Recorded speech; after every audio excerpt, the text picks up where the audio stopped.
you have published a lot, as we have discussed. You have published 5 books and multiple poems as NFTs. And recently, you had a very important auction, right, with Sotheby's.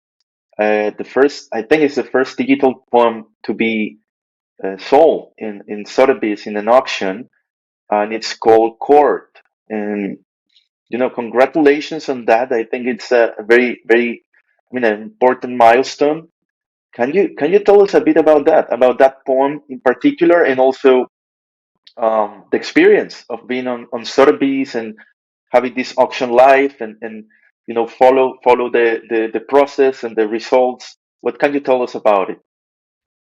It was a really transformative experience, Carlo. I think in many ways it was a culmination of years of hard work, and of being in the community, because of course, there are many worthy poets in the world, but the fact that I've been very active in the digital art and contemporary art scene, I think invited the curator to consider me in for the exhibition, and and inspire them to reach out to me and ask me to participate.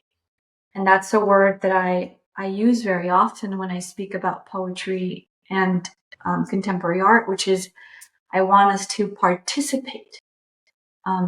Whether or not it sells, whether or not there's a monetary transaction, I want us to be able to participate on equal ground. So for me, it was really special to participate in this auction, especially because when I was asked to be part of it,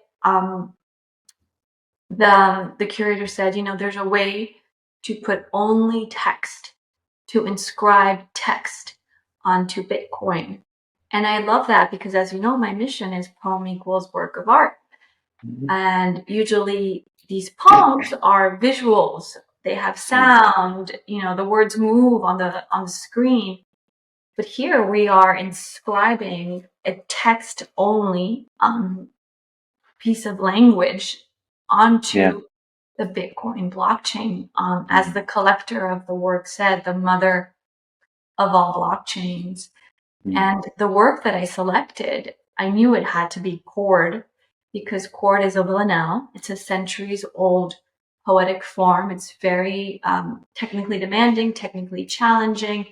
And of course, Bitcoin is the technological innovation that started it all in many ways.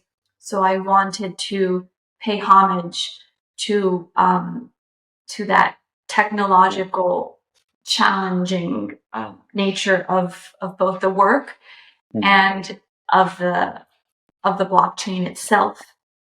Yeah. And it's been really wonderful to see all these crypto native publications writing about what a villanelle is.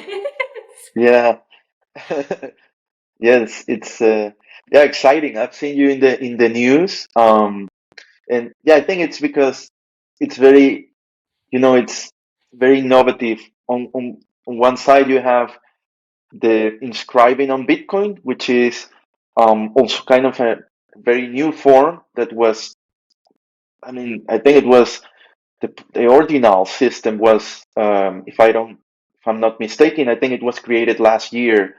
Um, and also on the other hand, it's a poem, right, which is also very unusual, right? You're kind of breaking through, kind of being one of the first poets to, have success in the space. And there are more, but I think you're one of the top ones, right? So those two factors, I think, attracted, and then it's on Sotheby's, right? So those three elements, I think, made it very, very important. And of course, as you said, the poem itself, the what it's it about, it's also very important. And you mentioned the curator. I believe it was Far. Am I right, Anna? Yeah. Yes, So, it was Fad, and I've met him early on, and yeah, we've been meeting. He lives in Madrid, where I live, mm, and we've been meaning to meet up, and we finally managed to do it in December. And Hmm. he said, I'm putting together something, and I'd love to have a work of yours. And I swear that morning, before I met Fad, before I knew anything, I was thinking about Chord, which had been published thanks to a wonderful poet who's actually part of the VERSEverse. She's called Nicole Tallman. It's been wonderful to work with her.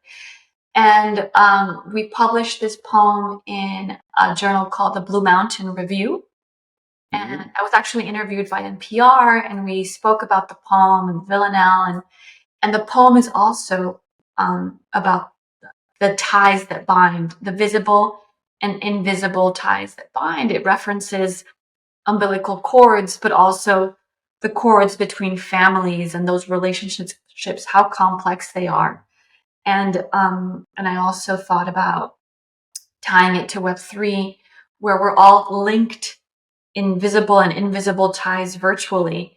And I had been thinking, Carlo, about that poem in the morning. And then when Fad told me about the exhibition, it just felt like when I read about Web3, I'm like, this is it. Okay, we're putting Cord on Bitcoin. And then I wrote Fad that afternoon and said, oh my God, we're going to turn Cord into a Cordinal.